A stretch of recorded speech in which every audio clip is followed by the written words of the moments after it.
bonsoir à tous. Bienvenue sur la chaîne toujours proche des populations. Ravi de vous accompagner pour votre journal sur RTI2 à la une de l'actualité de ce début de semaine. Des témoignages sur les réseaux sociaux ont accablé un restaurateur pour qui plus rien ne va. Son activité commerciale est plombée. Le point avec nos reporters dans quelques instants. À l'international, Milan, capitale économique de l'Italie, est dans l'œil du cyclone.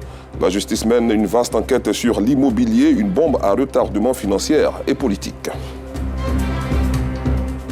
Merci pour votre fidélité. Direction Grand Bassam, mois après la profanation de plusieurs tombes du cimetière de Mossou, des témoignages sur les réseaux sociaux et la rédaction de RTI2 à travers sa rubrique Carton Rouge ont accablé Clément, un restaurateur. Depuis lors, plus rien ne va pour le restaurant portant ce nom dans la cité balnéaire. Il tend à mettre la clé sous le paillasson. Notre équipe de reportage, composée de Théodore Zouzou, Youssouf Diarasouba et Siloué Dieudonné, s'est rendue donc sur les lieux pour s'enquérir de la situation. Il est 12h30 au carrefour Dialogue de Grand Bassam. Bienvenue au restaurant chez Clément, une adresse bien connue des habitants de la cité balnéaire. Mais depuis quelques mois, les places assises de ce restaurant sont toutes vides. Pas un seul client. Quant au personnel, c'est tout simplement l'heure de la sieste. Mon nuit, il n'y a pas de clients, pourquoi je suis couché, me reposer un peu. Bon, pour le salaire, actuellement, je ne peux pas parler parce que M. Clément, c'est un bon patron. J'ai commencé à lui, ça fait presque il y a longtemps. Bon, par lui, j'ai appris beaucoup de choses. Donc, je suis à lui. Le moment qu'il traverse, c'est un peu difficile, je le soutiens et je suis là. Nous étions beaucoup à cause de la situation. Tout le monde est parti, donc il est resté que moi seul. La cuisinière, qui est également l'épouse du propriétaire, a vu sa clientèle baisser de façon drastique. Voilà la terrasse qui est là, il n'y a personne. L'immeuble, je paye à 200 000. Maintenant, 200 000, s'il y a eu client seulement que 5 000 francs, je paye l'immeuble à comment? Pas de client. C'est-à-dire que seulement c'est un client ou soit deux, c'est tout. Il vient matin, il rentre sans rien. Rien. Manger, c'est un problème. Mes enfants, leur déjeuner, je n'arrive pas. La maison, je dors dedans, je dois payer. Je n'ai pas l'argent. Donc, je veux que vous m'aidez. Pour Clément, le patron des lieux, il n'y a aucun doute. Son restaurant, qui affiche complet la plupart du temps, est à présent victime d'une conspiration. Car cette situation, selon lui, fait suite à un lynchage médiatique sur les réseaux sociaux d'un certain Clément, restaurateur qui serait l'auteur de la profanation de tombes à Mossou dans la même commune de Grand Bassam. Dans mon restaurant ici, on m'appelle pour dire qu'un de mes employés est en train de dire des choses sur moi à Mossou. Il dit ton nom, que tu t'appelles à Bossou Yoro à Basi Clément. Il dit non, moi je ne m'appelle pas Bossou Yoro à Basi Clément. Que moi mon nom c'est Nguessan Konan Clément. Il dit non, le gars est là-bas, il est en train de parler, mais si tu peux venir voir. Il dit bon d'accord, il n'y a pas de souci, comme on est à Bassam. Et puis bon, il faut souvent savoir de quoi les gens parlent. Donc il me s'est déplacé, il m'a indiqué un endroit, le lieu fixé, c'était au pont de Mossou. Il arrive là-bas, je ne vois pas l'individu. Celui qui m'a appelé non plus, je ne le vois pas. Je l'appelle, il me dit non, qu'ils ne sont pas là-bas, qu'ils sont sur la route d'Abidjan, où il y a le gros camion qui gare. Je ne le vois pas, je l'appelle encore, il me dit non, qu'il n'est pas là, qu'il est dans le cimetière, je peux rentrer dans le cimetière. Il dit non, mais pourquoi? Moi je peux aller dans un cimetière, il faut qu'on ait un cimetière. J'ai trouvé un peu flou, et puis il y avait un autre gars qui avait sorti sa main comme les féticheurs là. Donc du coup ça m'a effrayé, comme s'ils étaient prêts à aller faire un rituel 6 mois, ces choses là. Donc moi, je commençais à les lier, dit non, vous êtes vaincus au nom du jeu, puis je suis parti. Du coup j'ai compris qu'ils étaient en train de me tirer pour m'envoyer au cimetière, pour prendre des photos, pour dire voilà Clément lui-même. Mais comme nous sommes chrétiens par la grâce de Dieu, avec la prière, ça n'a pas été ainsi. Cette vendeuse d'habits située à proximité a vécu tout ça de près et s'apitoie sur le sort de ce jeune entrepreneur. Avant, le restaurant était très bien. Il y avait du monde. La nourriture était bonne, franchement dit, il y avait du monde. Chaque midi, c'est moi j'étais abonné là-bas. Bon, depuis quelque temps, il n'y a pas assez de clients. Ça fait que le restaurant a peur même que la clientèle vienne. S'il a trop eu de la clientèle, au moins 2 ou 3. Ça me fait beaucoup de peine. Jusqu'à parfois, mais je prie pour lui. Chaque vacances, on dit les congés des enfants, là, il faisait la fête des glaces pour les enfants. Tout comme cette commerçante, Désiré Kouakou, serviteur de Dieu, refute toute accusation contre son fils spirituel. C'est un frère qui aime vraiment le Seigneur. Voilà, je ne pense pas qu'il puisse aller au cimetière prélever des reliques pour faire avancer son restaurant. Parce que le Seigneur Jésus est capable de le bénir. Ce n'est qu'à 14h30 que les premiers clients font leur apparition. Et ces habitués de l'enseigne sont là pour consommer une spécialité de la maison, du riz poêleux. Nous n'avons pas enchaîné notre habitude Avec Clément, on n'a jamais eu de problème. Clément, c'est un homme qui est bon, qui est social, qui se bat beaucoup. On sait comment il a commencé. Donc nous sommes avec Clément, nous sommes toujours là. On a dit à toute la population bassamoise que ce n'est pas Clément, c'est une erreur, c'est des choses qui arrivent. Mais comme on le dit, sans humiliation, il n'y a pas d'élévation. Je pense que c'est le moment où Clément sera plus élevé. C'est maintenant que les gens connaîtront qui est Clément, parce que tout ce qui a été dit est du faux. Clément est au bord de la faillite. L'entrepreneur plaide pour un appui de bonne volonté pour que son business reprenne du poil de la bête. Finalement, malgré tous les démentis, mais les gens ne viennent plus au restaurant. On dit Clément, il est le seul Clément. Donc du coup, même si ce n'est pas moi, les gens vont se méfier du restaurant Clément. Moi, je lance toujours un appel aux Ivoiriens de comprendre que je suis leur frère et que j'ai besoin de leur soutien, qu'ils nous viennent en aide parce que notre entreprise est en train de mourir. Ce quiproquo, le restaurateur l'a payé cher au vu des buzz qui pullulent sur les réseaux sociaux et qui peuvent parfois causer la perte de plus d'un. Les avantages des réseaux sociaux sont nombreux, mais les inconvénients également. Et parfois, un avantage peut devenir un inconvénient. Un SOS pour continuer cette édition à Anyama, dans le quartier précaire de Berthe. Le quotidien de Matindje Soro est une succession de souffrances. Atteinte d'un cancer depuis plusieurs années, cette mère de famille vit une véritable descente aux enfers, impuissante face à une maladie qui consume lentement son corps et sa dignité. Abdulaziz Darame, Clément Boko et Youssouf Diarasouba étaient à ses côtés pour s'imprégner de cette triste réalité. Dans le quartier Berthe, dans la commune d'Anyama, la douleur de Matindje ne passe pas inaperçue. Bien connue des habitants, cette femme se bat depuis plusieurs années contre un cancer qui a profondément marqué son visage. À son domicile, la tristesse se lit sur les visages, y compris celui de Matindje, usé par la maladie.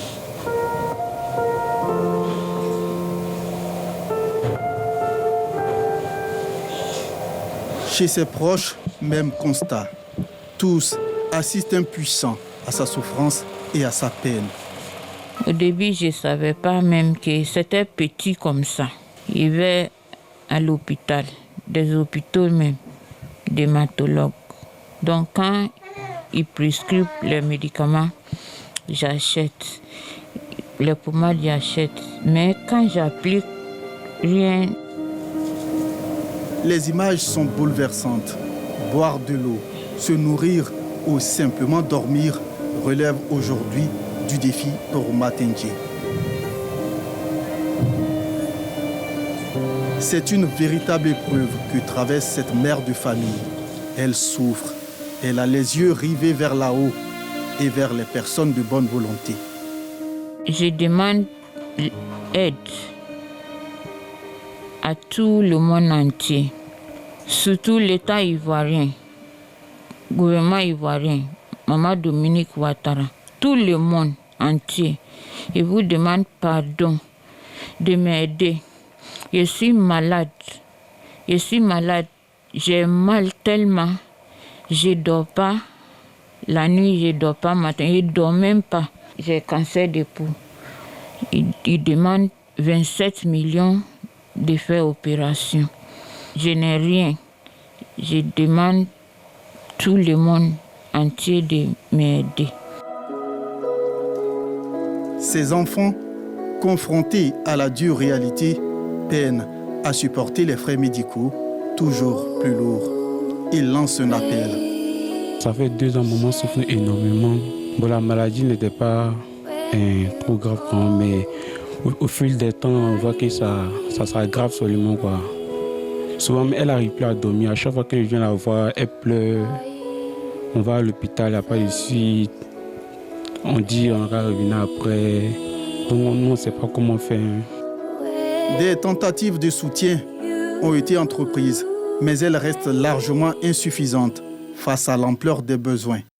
Chaque fois, nous allons aux rendez-vous, nous allons faire les soins, tout et tout. Mais jusque-là, le mal persiste. Franchement, financièrement, nous sommes vraiment à plat.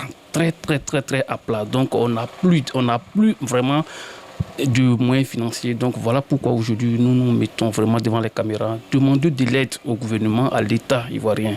Voilà, pour nous venir en aide aux différentes personnes de bonne volonté. Nous sommes allés, on nous a remis des documents qu'on doit fait une opération qui coûte au-delà de plus de 27 millions. Quand ça a commencé, sincèrement, on ne savait pas. Bon, on nous a beaucoup caché, nous, on ne savait pas. Bon, au fur et à mesure, bon, ça devenait un truc comme ça, où on a découvert que c'était déjà trop, mais peut-être déjà à l'hôpital. Bon, faire des soins, bon, sincèrement, c'est la dernière minute on a vu comme ça, bon, avec ce qu'ils ont demandé, vraiment, c'est énorme. Donc tout ce qu'on peut dire, c'est de l'aide. Même dans le voisinage, la situation émeut. Djenebo Koulibaly, voisine de Matengue, partage son désarroi. Elle n'avait rien, ça a commencé avec une petite boule au fait.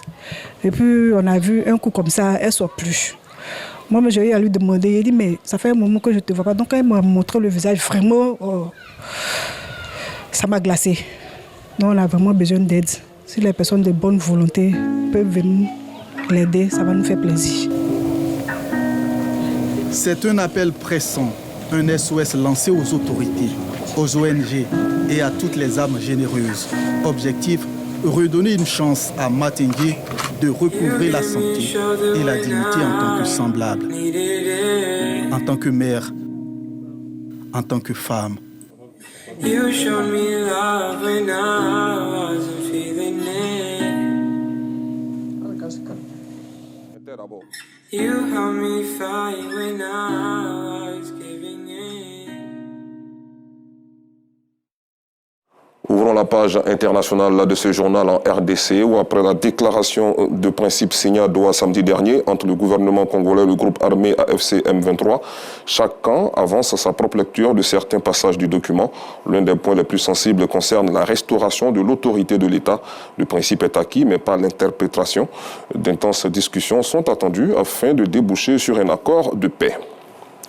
Hors du continent, en Italie, le parquet de Milan mène depuis plus de 2 ans une maxi-enquête sur l'expansion vertigineuse du secteur de la construction et de l'urbanisme, impliquant des conseillers municipaux, de grands entrepreneurs, des architectes, mais aussi le maire. Cette affaire baptisée Brickgate par la presse italienne risque de miner des projets de régénération urbaine de la capitale économique italienne. Enfin, à quelques jours de nouvelles discussions prévues le 25 juillet à Istanbul avec la France, le Royaume-Uni, l'Allemagne, l'Iran a vivement critiqué les pays européens pour leur rôle dans l'échec de l'accord sur le nucléaire conclu en 2015. Selon le porte-parole du ministère des Affaires étrangères, Esmaïl Bagaï, les parties européennes ont été fautives et négligentes dans la mise en œuvre. Retour dans notre pays pour parler sport. La Côte d'Ivoire va abriter à partir du 26 juillet prochain la CAN féminine de basketball. Quelles sont donc les nouvelles de la compétition? Et puis dans la discipline du freestyle, Moubio Archevan est le grand vainqueur du championnat national 2025. Les détails de toutes ces informations sportives avec Aude Alébé. À 5 jours de la fête féminine du basketball africain, les indicateurs sont au vert. Le Palais des Sports, quartier général des compétitions, a presque terminé sa mue. Le parquet du Dôme, peu connu sous ses couleurs marron-bleu, a cédé place à un orange-vert reflétant les couleurs du pays hôte. Plusieurs pays ont déjà foulé le sol ivoirien, la Guinée, le Rwanda, le Mali et le Sénégal. Déjà présentes à Abidjan, les éléphantes ont livré 3 matchs amicaux. Des tests grandeur nature qui devraient permettre au sélectionneur Stéphane Lette de choisir son commando pour la compétition. 3 matchs amicaux joués à huis clos, 2 victoires face à la Guinée et au Rwanda et une défaite infligée par le Mali, 70-52. À l'issue de ces 3 matchs amicaux, le sélectionneur Stéphane Lette devrait communiquer une liste définitive.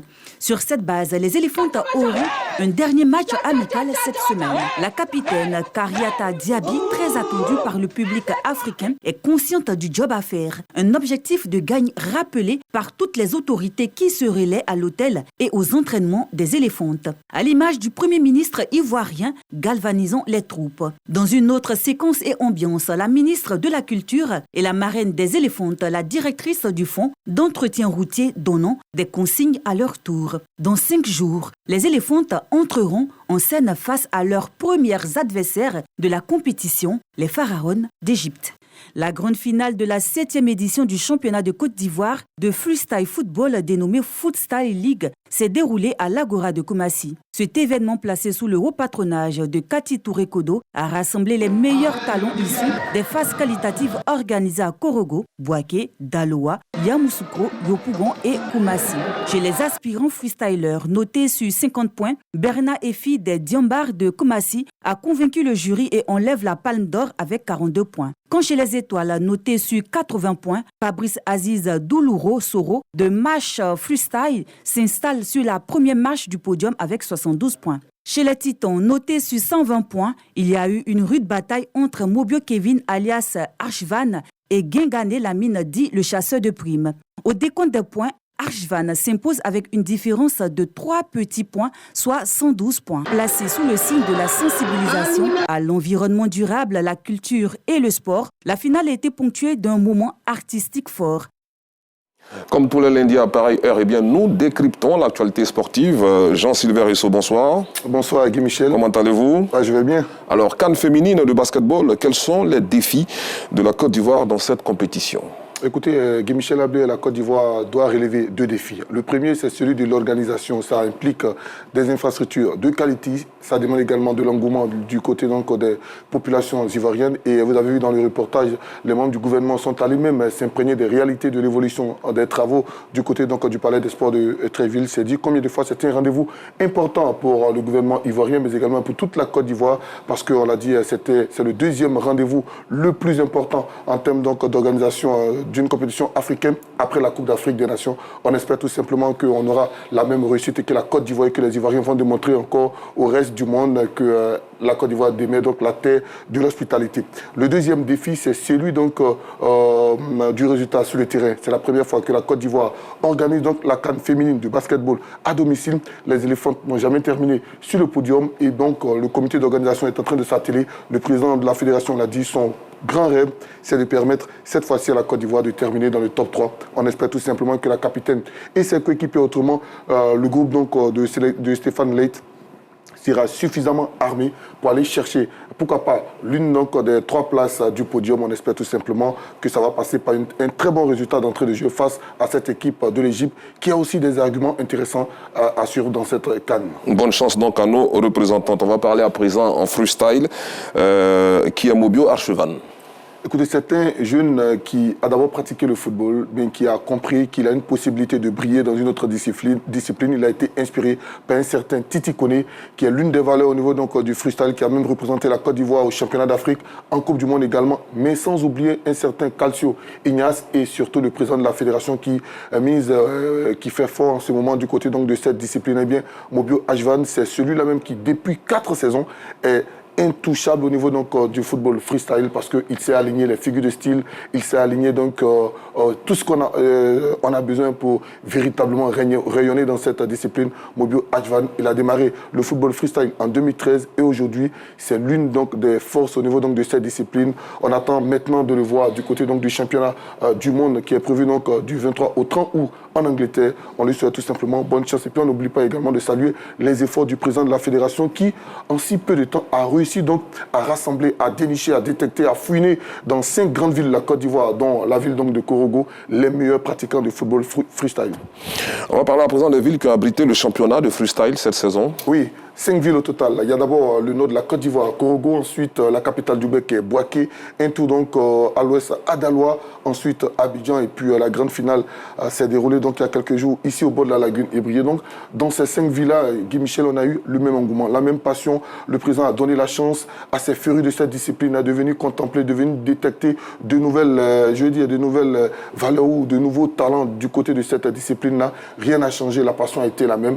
Et puis comme je l'ai dit d'entrée de jeu, on espère tout simplement que pour la nouvelle saison qui va démarrer le 7 août à Bouaké, c'est la ville donc d'un certain Soro qui a été l'un des meilleurs donc de cette saison écoulée. Là, on espère tout simplement que la passion sera la même et que la ferveur sera également la même et qu'on aura d'autres nouvelles valeurs au niveau donc de cette discipline qui crescendo est en train donc de monter. On va s'intéresser, pour terminer assez rapidement, au point relatif bien sûr à la CAN féminine de football. On aura bien évidemment les 4 meilleures nations féminines dans ce dernier carré. On aura d'abord le pays hôte qui est le Maroc, qui est l'un des prétendants sérieux donc pour la couronne. On aura également le tenant du titre, c'est bien l'Afrique du Sud, et bien les Bayana se sont qualifiés au tir au but grâce à l'exploit réalisé par le gardien, la société donc du Mamelodi Sundowns. On aura également le Nigeria qui a atomisé la Zambie 5-0, et puis derrière on aura donc les Black Queens du Ghana. Donc c'est un tableau intéressant qu'on aura. Une chose est sûre, on aura 2 bons finalistes pour cette grand-messe du foot féminin du côté donc du royaume chérifien, c'est du côté du Maroc. Merci beaucoup Jean-Sylvain Risso et à très bientôt. Point final, merci d'avoir suivi cette édition. Bonne soirée sur RTI2.